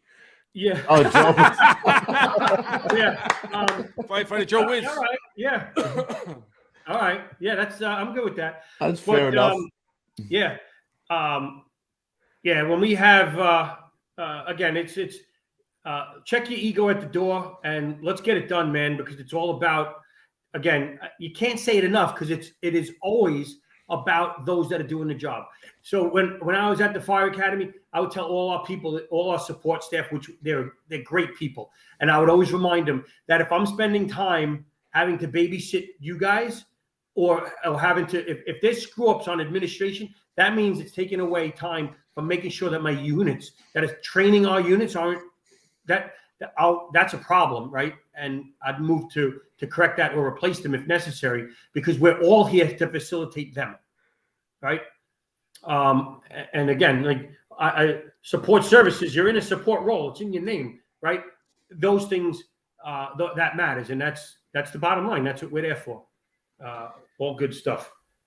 Well, like I said before, it's good to hear that's that's always been the case anyway. I always felt like, for the most part, 99.9% of the Chiefs were always looking out for the best for the men and women now. Yeah, no doubt. And experience is experience, man. You can't buy that. You can't study that in a book. Experience is experience, man. And yeah, I mean, but I wanted to do, like, talk about a lot of different fires because experiences are transferable to a great degree, right? I pray that none of your listeners ever have a fire like the Twin Parks fire, right? We took our chiefs and captains class there. I think of it like the staff ride that the IMT does. Like, you go to Gettysburg and you could learn the lessons learned on the battlefield. And we brought them there because we could have an honest conversation. And we can have an honest conversation because we didn't lose any of our own there, right? So it's not as personal as when you're talking about decisions that we made, that may have impacted one of our own. And no one can say that's bullshit. You'll never have a fire that has all those things. Well, guess what? We did, right? So you get there. All right. So how are you gonna sector this building, right? So sectoring can be vertical. It can be horizontal, depending taxpayer, strip mall, high-rise building, and getting those into a good span of control. We employed sequential ventilation. We wanted to make sure that we were getting the smoke out of the building as quickly as we can, floor by floor, getting it out. We had several different radio frequencies employed. We have a command channel. We don't always need it, but there's times where you do need it, where I could just say, hey, how are you making out on the 19th floor? Hey, we got 5 victims up here, but they're stable. Okay, great. You're not a concern of mine right now. If someone has a Mayday transmission or an important transmission, I'm not clogging up the other line, the other frequency. Because, hey, what happens if you have 60 victims, right? Or how about 30 of them in cardiac arrest? Is that a priority transmission? Is that a Mayday transmission? Yeah. But then it's not, right? Because there's so many, people start worrying about that. They're like, I'm just going to get the victims out. When we talk about time to task, I'm sitting out there and I think I reached over to Jeff Bastiano and said, why are we only seeing children coming out of this fire? Well, why is that? Because the time to task to remove somebody from the hallway from the 5th floor is less. Kids can come out faster, they're lighter. I get one firefighter can carry a child. Right. Where I need 2 for an adult. These are all just things that you need to be considering. And I speak about this fire because, first off, I think of it as therapy, right? Because you can't unsee what you saw there. And what we saw out in front, I saw incredible. Not to laugh, Chief. Not to laugh. Patty Lee said we used to sectionalize by the block. Yeah. They used to lose block they used by to lose block. rope frames in Bushwick like it was they were on a pizza. I'm trying, and it's funny. So I'm trying to read the chat a little bit. So Jimmy James, cellar or basement, right? So technical is a cellar is more than half below grade, right? So cellars typically don't have full windows. That's an important distinction in a brownstone, right? A brownstone has a lower level that's entirely underground, right? So that would be a cellar, where a basement you can have full windows and have a ventilation profile that can vent. Yeah. So there's so much in the chat. It's so hard to keep up with. You can't keep up with it. I know, because every time I do, and it's funny. So I'm only up to the chat where I'm getting my sweatshirt. Because every time I do that, I lose my train of thought. You're better off. Don't look over there. They're all boobs. Get on that tank. Spit them out. Yeah. If it's important, I'll pop it up. Don't worry. I got you. Right. So time to task. How long does it take to get a child out? How long does it get to take a grown adult out without fire conditions? Right. Just practice it with that way. That gives you best case scenario baseline. Now do it with a couple of different crews. Right. And just don't even let them know it. So another crew comes in, do it with them. The next day he comes in and now see if that engine crew is just as good. And you'll be surprised at the wide variety of times that you get. Right. So that's important. Sectoring is important. Understanding how many ambulances do you need? How long will it take to get you 60 ambulances? Forget that. How long will it take to get you 3 or 4? Is it different in the middle of the night? Where are you going to take these victims? If you bring somebody to the emergency room, you bring one person to the emergency room in cardiac arrest, we've all been there. It's like all hands on deck. Mm-hmm. What if you bring 2? What if you bring 3? They don't have enough staff. What's their surge capacity? Right. Before they can't handle it. We wound up taking victims to hospitals that were very far away. So obviously we want to make sure that we are bringing the most serious patients to the closest hospitals, but that hospital, the closest hospital was close by. It's only a couple of blocks away. So you're also going to get walk-in wounded going to the hospital on their own. So these incidents can happen anywhere. Active shooter incidents are almost every day. Think about the active shooter incident in Vegas. I was on a conference call with the incident commander at the Vegas one where they had almost 500 victims. 500 victims. I can't even wrap my head around that. And it was a large area, so people were walking around. People's families were helping them. So the area of your concern is much larger. So if you're not going to get ambulances, how long is it going to take you to get qualified medical people there? At one point, we were using 8 engine companies. That's what I was going to ask you. How long? Like when the people were coming out, did you have after a while? Obviously, when you felt like things were going bad and you had a lot of victims, did you have enough ambulances? Did you catch up at any point, or were you always behind? No, we were behind for a while because guess what? In New York City, fun fact, I can't get 60 ambulances right away. Right. right? And even if you can, what's the street management plan? How are you getting them in there? Yeah, right. That street, it was just chaotic the way that street layout was. So, look at that. Like getting ambulances in. It's funny. We talked with EMS, and so the previous EMS chief, Lillian Bonsignor, after every fire, after every meeting, and I had a great relationship with her. We would constantly talk, and I'd be like, Lillian, I know we got to do better with street management because we need an access and egress route for ambulances because it should be unacceptable to have to walk 4 blocks to get a victim to the ambulance. So we have to be mindful of that. But it's tough because we know we got to put the fire out. We got to make sure we're getting everybody out, and it's a challenge to have somebody assigned to that. But it doesn't stop us from talking about it and trying to make it better. But we know, and then knowing where they are as the incident commander, I would always ask the ambulance crew to come up, and I would tell them, bro, what do we got here? Chief, we got 2 ALS, a BLS, whatever we got, right? Perfect. All right, where are they? They're 2 blocks this way. Now, when I see someone come out, right, I immediately say, go, they're that way, right? Because when especially if we have our own, firefighters come out and they just run. They're going to run to find the ambulance. Yeah. So someone's got to be the traffic cop and say, that's the way we want to go. Go to the left, go to the right, wherever it is. And be a problem solver, right? Whatever position you are, whether you're an engine chauffeur, whether you're a truck chauffeur, the 4th dude truck chauffeur at this job. Those right? chauffeurs did some job. That guy backed in there like that. Amazing job, right? So he did a great job. And he's a humble guy. I went up to him afterwards and I thanked him. Guess what? He didn't have all his bunker gear on. But you know what? He saved more lives. The apparatus, the positioning and the ladders at that fire saved more lives that day than any fire I'd ever been at. And that guy, 4th dude truck chauffeur, he's moving other apparatus out of the way. He backs it in. He's in the optimal position. Did that guy wake up that morning and suddenly be great at his job? No freaking way. He has been on the job for over a decade. He's been doing the right thing his entire career. I guarantee you that. That's not the first job. Yeah, you don't get lucky. You don't get lucky under pressure. Very few times, anyway. That's right. But he was in the right position. The reality of it is the majority of firefighters will never make a grab. The majority of guys or girls, they'll put the rig in the absolute perfect position, and they may not be in a position to save lives. And then you're put in that position. And what do you do when it's the Super Bowl? Under pressure. And it's time to perform. And guess what? He was knocked it out of the park. He's a professional, and he had the optimal position to save as many lives as he possibly could. And that's why one of the iconic photos of that fire is him coming down the ladder with somebody. There it is. But look at the other firefighter. Look at the thermal loading on his gear. Wow. Yeah. Right? What are they doing? He got his rig in position, and he did what he had to do to save lives.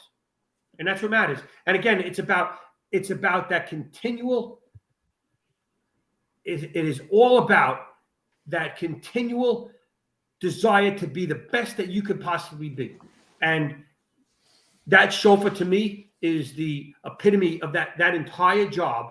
Is the 4th dude chauffeur and his ability to be in the absolute best position. Yeah, guess what? You guys know it. A 4th dude truck chauffeur at a high-rise fireproof multiple dwelling, he's could pretty much mail it in. He ain't doing anything. No. It's a 1-apartment, 1-room fire, not getting extension. It's not, we're not going to have smoke migration, all these things until you do. Right.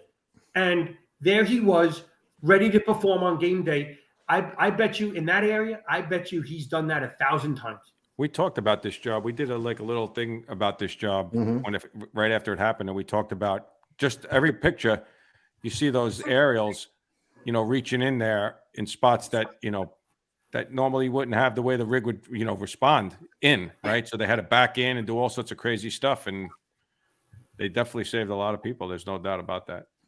Yeah, and that's why I say he didn't wake up and be great that day. No, he's no been doubt. a great firefighter because he makes it his priority to be good, right? And when good firefighters take that initiative to make sure that they're the best they can, that's the results of what you get. And you still have to execute, right? So you could be that good, you could practice, but you still have to execute, right? You could be a great football player in the Super Bowl, but suck that day. So you still have to execute and that guy, rose to the occasion, obviously, right? So and was in the optimal position. There was no blown coverage on that day, right? So in the Super Bowl, we saw a touchdown at the Super Bowl where the receiver was wide open. Why? Because there was blown coverage, right? Blown coverage in the FDNY, blown coverage in firefighting is unacceptable, right? Because the one wrong move, one action can impact the entire fire ground, right? And no doubt. we're truly only as strong as our weakest link, because our weakest link can negatively impact, can have an outsized impact on every single incident we go to. So we have those underperformers, those slugs. We have to pay some attention to them, because we need to make sure that they are at least a minimal level, that they're not going to get the rest of us jammed up. I like it. Coobs, you remember that blown coverage, right? When we were at the game, you remember that? You just beat me to it. You were at the Super Bowl? I didn't know you were at the Super Bowl. Who was at the Super? Oh wait, not me. Wait, you? Who? No, I wasn't. I don't know what you guys are talking about. Yeah. I can tell you who was there. Oh, he's got pictures. I know he had. He sent us a nice picture. Here. And I was yeah. Oh, was that you on the field? Oh, on the field. That's you on the field. Yeah, can you see? I'm wearing a Gettin Salty shirt. Oh, I see it. At least he was repping, Kubi. At least he was repping. When I was, hey, listen, man, you send me the shirt and I rep it. I'm repping it tonight, like I said, right? So, and here was the back of it. I made sure, I got to give my boys props, right, at the game. Beautiful. So, must be nice to have money, huh, Coobs? Oh, I would know. Listen, I ain't never been to a Super Bowl in my life. I can tell you that much. Yeah, look at his face. Me neither. He's like, let's get back on track. I had an opportunity I was able to get 2 tickets at face value. Otherwise, I couldn't afford. Chief, you don't have to explain to nobody. Explain it to us. We got him again, bro. As soon as he starts explaining it, we got him. Nice. That's why he's too nice. Outstanding. Outstanding. I see my buddy Josh is in the chat. Chief Jordan. I saw Chief Jordan is in there too. In there. Chief Jordan is in there. That's awesome. My buddy Carl Flippinger is in there as well. So you got a lively chat out there tonight. Oh, yeah. You get a good guest, Frank, get a good guest who hasn't been on every other podcast, and maybe you get a big audience in there. Cool. Yeah. Hey, Chief, before we move on for this, I have one last quick question, really quick. In this photo, where are you at your command post right here? Just to the right of the backed-in ladder truck. Okay. Just to the right of that. So there's a city. There was a city bike. So they had to go into the locations that they had because there was city bikes there. The ones that you rent. Yep. They had a whole rack of those. So our command post was set up there. That's why that 4th chauffeur, he had to navigate a very tight area. It's an incredibly impressive position that he got into that. What are they doing with that building, Chief? Do you know? It's reoccupied.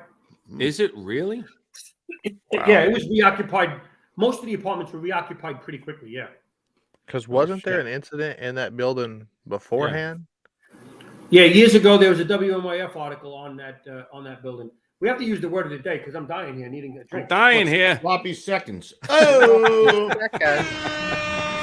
So at a large-scale incident like that, Chief, who's at the command post with you? So that's a great question. So the 1st 2 battalion chief which was Battalion 19. He was there. The 1st 2 deputy, the division, 7th Division, that was Jeff Fasinelli, who I spoke about earlier. And then the resource unit leader, a chief that comes on the 2nd alarm, he's there as well. And then EMS chief would come as well. We assigned Jeff Fasinelli because his experience at a previous incident, he recognized the need to have a victim tracking chief, which was a great call. So he had that there. George Campbell was the resource unit leader, and he did a great job because, hey, you know what? To be honest, we had several hundred firefighters operating on scene. I don't care who you are. No one's good enough to know where everybody is.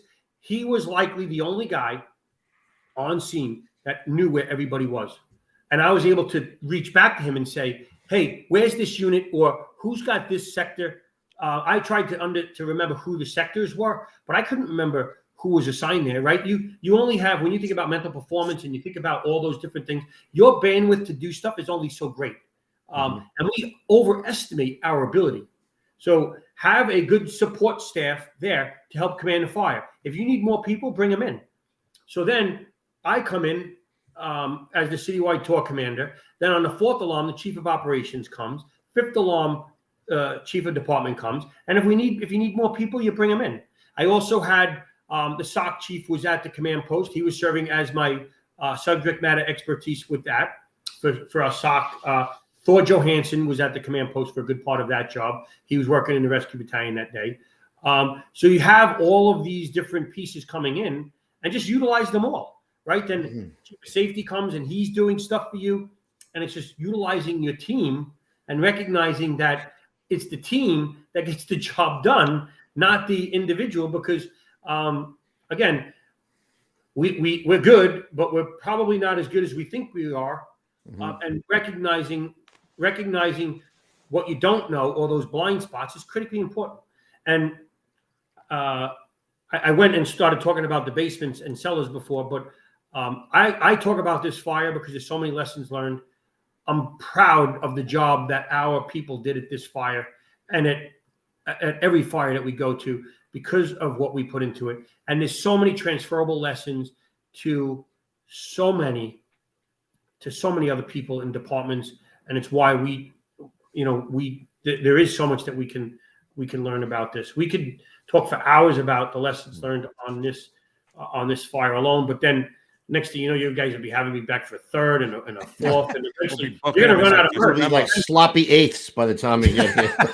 You know what? I got one more quick question, because I've always wondered this, and I don't know for sure, actually. I'm a little embarrassed of myself. So at a 5th alarm, when the chief of department... This is Mike. I was just going to ask this question, dude. Does I'm he afraid actually... to ask you, because I might be like, it seemed like an idiot. I feel like an idiot. But I mean, I always knew it. I know it, right? Every chief that on every alarm, the next level guy comes.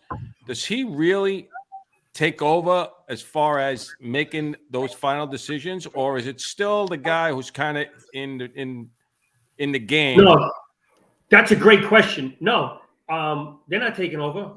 Just like, so when I get there on the 3rd alarm, right, I'm not taking over. I did not take over the Twin Parks fire. Jeff Fasinelli continued to run the fire. The deputy is still taking. He's running the fire still. No, so I could take it over, but why would I do that? He's doing a great job. That's what I'm saying. It doesn't make sense to me how that would be. I stayed in a support role, so I'm supporting what he's doing. Right, that was in the best capacity. I started to worry about victim tracking. I started worried about we had enough resources upstairs above the fire, and he basically continued to run the fire. And then we would have had another chief that would have ran a Mayday had we had a Mayday for one of our own down, right? An incident within an incident within an incident is what that would have been. So that's a great point. At my fires, when they come, and at that fire, Richardson was the chief of department for that fire. And when he came in, while he was responding, he was thinking about all the things to make sure that we had our bases covered, our blind spots were covered. He reached out to the counseling unit, and early on, we had counselors at the scene early on, and counselors in the firehouses when we sent our firefighters and EMS people back to the scene. I mean, you think about how far we've come with that, right? That we do that because we want to make sure that our people are okay. Because as I said earlier, the stuff that what I saw Herculean efforts, I saw life-saving efforts in front of that building. I knew because I know our procedures, what our people were doing inside. But after we read all the reports for our people, they even went above and beyond what I thought they were doing. And that fire still impacts me. That fire still impacts a lot of people that responded there. You're not human if that fire doesn't impact you. I watched our people doing CPR on children and adults. And you say that doesn't impact me? I have children. Of course that impacts me. All these fires that we go to, all these little insults impact your mental health, impact your ability. And we have to make sure that we're always looking out for one another. Because going home and yelling at your family, going to the bar, doing the different things are destructive to us and our profession. And we have to make sure that our people know that it's okay to not be okay and seek help. And sometimes it's just getting together with a group of firefighters afterwards, whatever it is that it takes. But, you know, when your spouse says, wow, you're coming home and you're angry every day and you had a serious incident, you probably need help. You know, and I know you've covered that issue a couple of times on your show, most recently last month, and I'm appreciative of that you do that you cover the tough topics, and that stuff is important, man. It's no doubt. Got to look out for each other, because we lose firefighters on the scene, and we lose firefighters that they don't die necessarily, but we lose them, and we gotta do all we can to prevent that. No doubt. And I'm grateful that you guys talk about that, and I try and talk about that when I can as well. We'll continue to do it in the future, always. All right, Chief. Do we want to move on to the electrical fire? Do you want to move to the double rope rescue? Do the rope rescue, man. We're kind of short for time there. Yeah. All right, we'll push over to the Manhattan double rope rescue is incredible. Yeah, I can see there's going to be a part 3. I see a part 3 coming up. All I know is when I heard about that roof rope rescue, man, I was proud to be a member of the FDNY after I saw that thing. That was incredible, man. Listen, I got so many texts from current members and former members after that. We were all proud. So you never leave the FDNY family, right? I don't care if you retire 100 years old. I got retired guys texting me tonight even, right? So, which is Tommy Gardner, man, right? My brother, respect the drill. He's obviously listening tonight. He's texting me, right? You talk about salt of the earth, great guys, right? You simply never leave the FDNY. You're always a proud member of our family, and that's the beauty of it, right? It's the FDNY way. There's so many things that are the FDNY way, and that is one of them. I was incredibly proud. You know what? I didn't do anything. I didn't walk up 21 flights after the fire I did, because I wanted to go look at it, right? I didn't instruct anybody that day how to put the fire out, or how to go out that window, or to do any of the things they did. But as a member of, as the acting chief of training, as a former member of a former chief of the fire academy, I was like a proud dad. And so I get it when members were texting me and calling me about it. Yeah, it's valuable, right? And the job that they did. And here's the key, right? When it comes to that, the FDNY firefighter is interchangeable. Our process drives our outcome, right? We don't rely on luck. Luck always has a seat at the table. So we'll get that out of the way. Sometimes we're lucky, and we're fortunate that we're lucky sometimes, because we're also sometimes very unlucky, and we lose firefighters or get them seriously injured when that happens. But the fact that we had a firefighter who's assigned to 144 in Queens, a firefighter from Rescue 1, a firefighter from 16 truck, firefighter from 4 truck, firefighter from 2 truck, all these firefighters came together for a singular mission. What a great, to save lives. Incredible. And like I mentioned earlier, they walked up to the 21st floor and then did a life-saving rope evolution. We put 4 people out that window. We put 4 FDNY members on rope, and we put 2 civilians on rope. Now, we have more than 50 documented successful life-saving rope evolutions since 1980, since we lost Frisbee and Fitzpatrick. We know that is an incredibly dangerous event, scenario that we do, and we don't take it lightly. We don't arbitrarily put people no safety. Huh? There's no safety. There's no safety, but we get the job done. We train on the rope. We treat our rope with respect and care. We check it. No doubt. And the job that they did there, because the firefighter in Queens is just as well trained as the firefighter in Manhattan, is just as well trained as the firefighter in the Bronx or Staten Island. And the fact that a 1-year detail was working there from 144 truck, the other member, one of the other members that went out, he was in the company he was a detail for the day, but that interchangeability, because we all train on the same procedures. If we're doing a life-saving rope evolution, it's the same in Manhattan as it would be in Brooklyn, as it would be in the Bronx. And that means that we can put anybody in, because our expectation is that every firefighter is trained and able to do the job. And we pay homage and recognition to Frisbee and Fitzpatrick every single time we put people on rope, and we don't take it lightly and train on it. That was incredible. Yeah, so there I am. So I had to go back and celebrate your people. That's the first and second members out on rope. So the second member that goes out on rope, he didn't have his turnout coat on. So of course I can't help myself. I asked him. I said, I just want to know why you didn't have your turnout coat on. And he tells me, because obviously I'd prefer you have your PPE on. He says that he used it because where they tied off and had a couple of points that they were worried about abrasion on the rope. I said, all right, I get it. But he sat there and he said it came down to they needed another person to go out on rope. And he was basically like, pick me. I'll go out on rope. And he went out. He was the guy that went out when they needed somebody. He could have, if he didn't know what he was doing, what would he have done? He would have taken a step back and become a wallflower. But he's well-trained and knew the job and did it. So there's another picture, if you can put it up, of the chief of department was with them as well. And I got to fix I got to plug in my computer. Give me a second. That's awesome.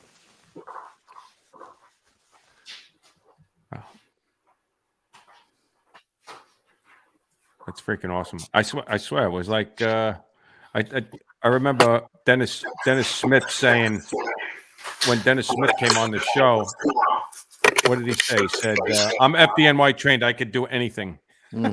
Right? I mean, that was the best line ever. And that's true. That's incredibly true, right? Don't ever underestimate the ability of the FDNY firefighter. So this picture, right? So the chief of department was at a 9/11 funeral, right?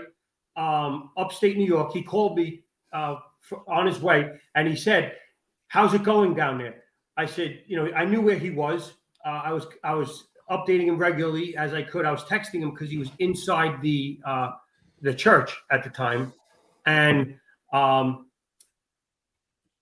he came, right. He came because we show up. That's what we do, and we made sure he got a picture with them. He went up to the fire department. Myself, the fire commissioner, and the chief of department all went up to the fire department to take a look at it, to see. We walked up to look. But the fact that our chief of department, he knew he was taking care of what we do. He was taking care of our brother and his family up in I think he was in Yonkers. But he was doing what he had to do. The number of funerals and what he goes to is just what our staff goes to is remarkable. But then he showed up. Because that's what he does. He looked like a proud papa. Somebody wrote in the chat. He did look like a proud papa there with those guys. Listen, we were definitely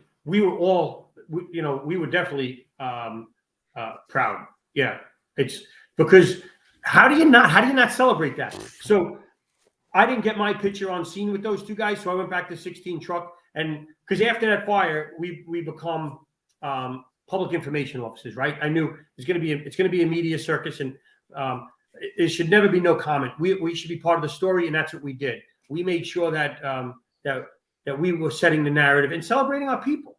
So the third guy out is a firefighter from Rescue 1. The fourth firefighter out is a firefighter from Ladder 4, and that firefighter did not need to. We got from the inside. We got the fire out, so we didn't put anybody on rope with him.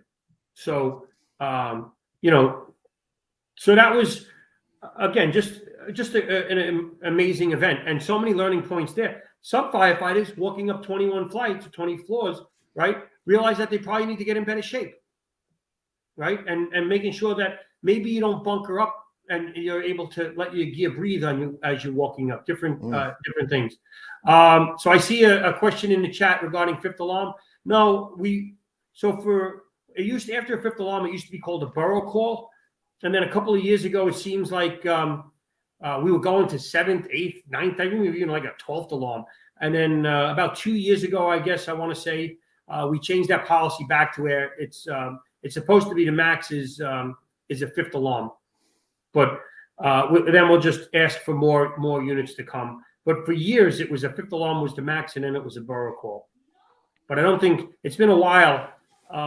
They still go 6th and 7th alarm sometimes, right? I hear that. But it's been a while since we've gone to a greater alarm of that. But see, I knew Grogan's comment, right? So I knew there's people that are smarter than me that can chime in on that. But I just remember we didn't want to keep doing that. And then also when you're in, continuing operation, we might need units for relief. It's not extending. And you say, well, why'd you have it? We didn't need a 20th alarm. We just needed to keep getting more. I got you.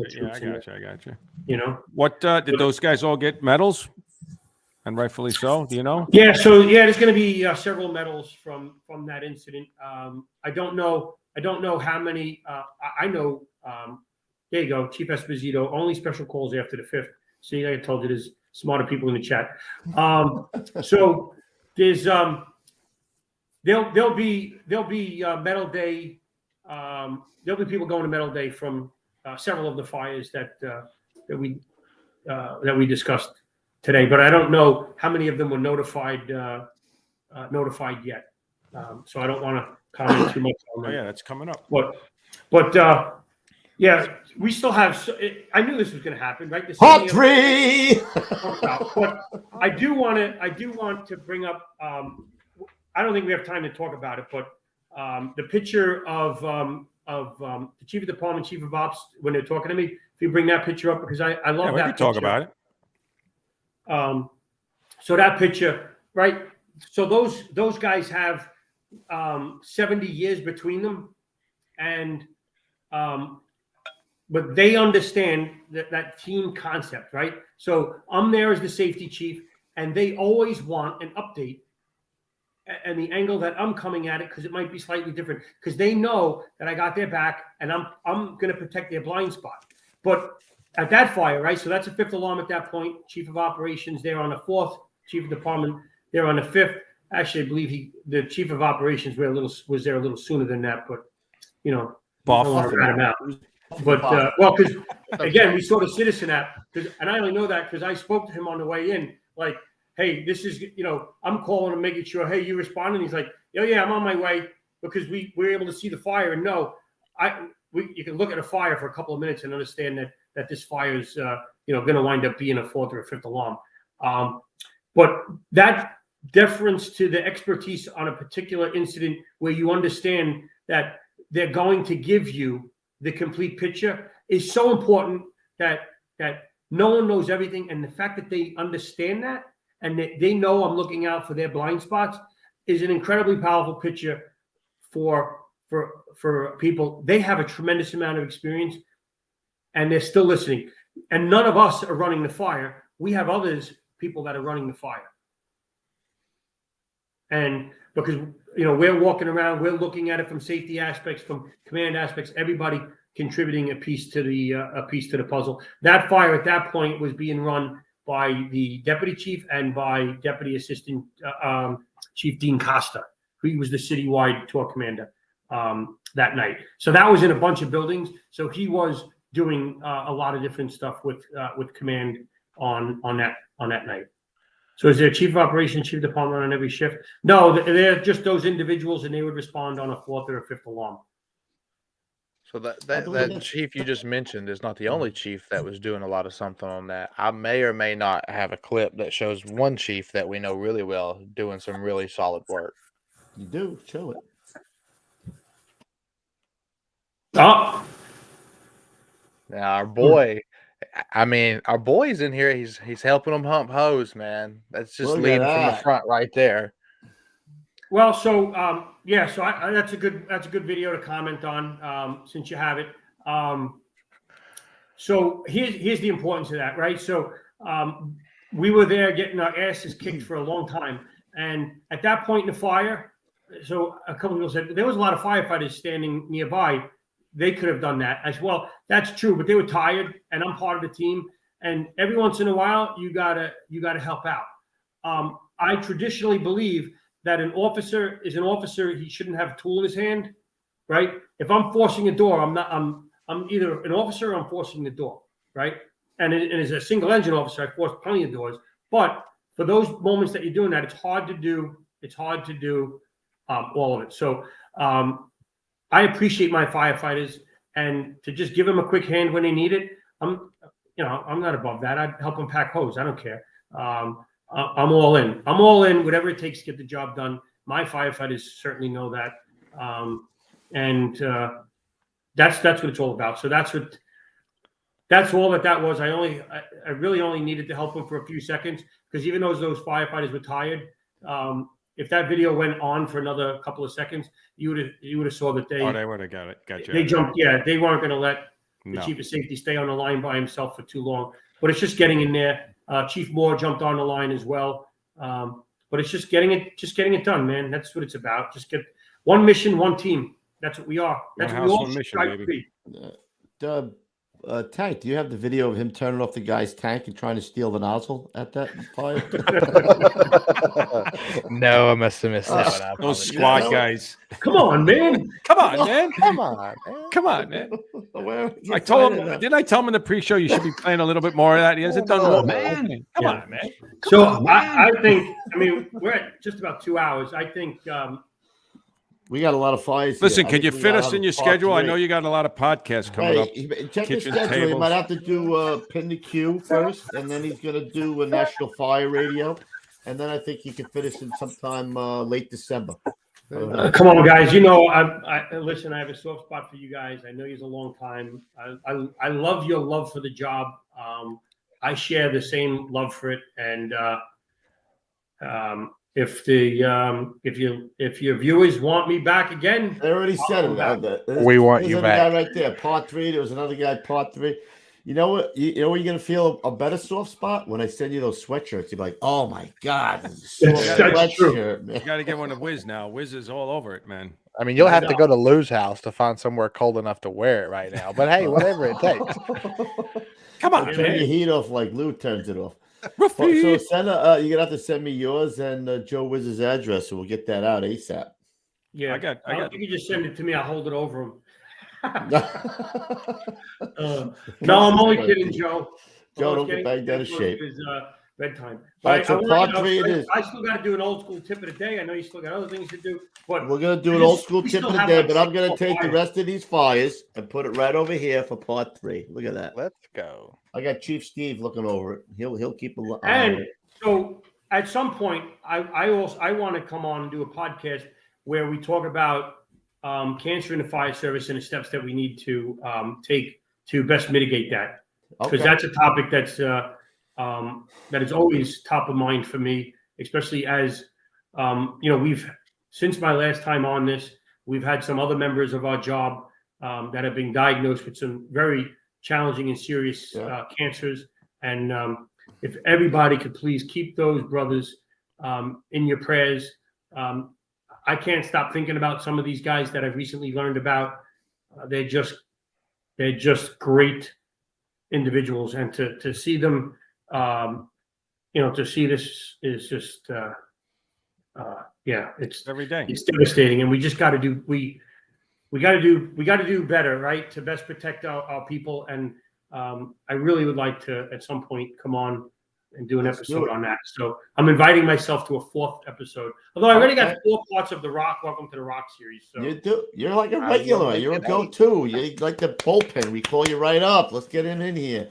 And I know we do have some other high-ranking members of the FDNY. Possibly that are very much. I know some of them are in the chat tonight that are leaning towards. My. Oh, there's one rhyme with Mesposito.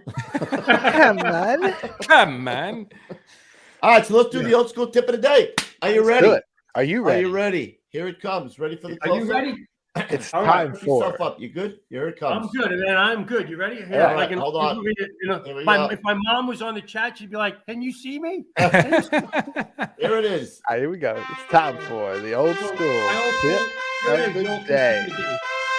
Safe and aggressive firefighting are not mutually exclusive. What do I mean by that? It means that they can and must occur simultaneously. We don't arbitrarily assume risk on the fire ground, right? We simply don't do that.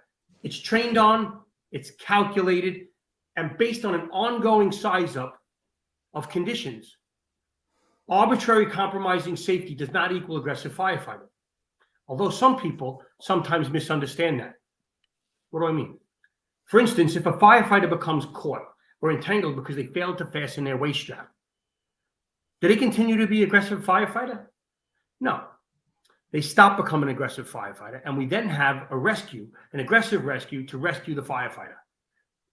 Simply taking the steps, the simple steps to fasten your waist straps takes seconds, and it does not impact our ability to be aggressive on the fire ground. And it eliminates this preventable entrapment hazard and allows an aggressive fire attack to continue. Experienced firefighters, such as firefighters in rescues or squads or well-trained fire companies, rarely have their waist buckle unbuttoned.